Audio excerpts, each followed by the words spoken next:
2020 பார்த்தீங்கன்னா முடிய போகுது. ஸோ இந்த வருஷத்தில் அந்த மூவிலே பிளாக் பஸ்டரான மூவியில் வந்து டாப் 1ல் இருக்குது வந்து ஜவான் மூவி தான். அதாவது அட்லி இயக்கத்தில் ஷாருக்கான் நடிச்ச ஜவான் மூவி தான் 1149 கோடி வந்து கலெக்ட் பண்ணியிருக்கு பாக்ஸ் ஆஃபீஸ் கலெக்ஷனில்.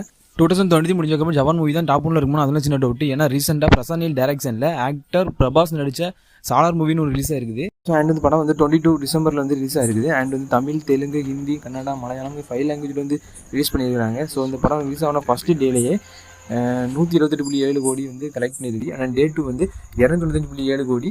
அண்ட் டே 3 வந்து பார்த்தீங்கன்னா 402 crore.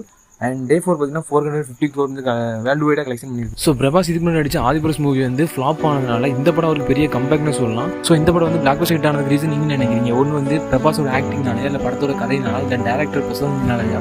ஸோ என்னவா இருக்கும் மறக்காம கமெண்ட் சொல்லிட்டு. ஸோ நெக்ஸ்ட் பிரசாந்த் டேரக்ஷன் வரப்போ KGF 3 மூவிக்கு யாரில் வெயிட் பண்ணியிருக்கோம் மறக்காம கமெண்ட் சொல்லிட்டு. அண்ட் தென் நம்ம சேனல் மறக்காம சப்ஸ்கிரைப் பண்ணிடுங்க.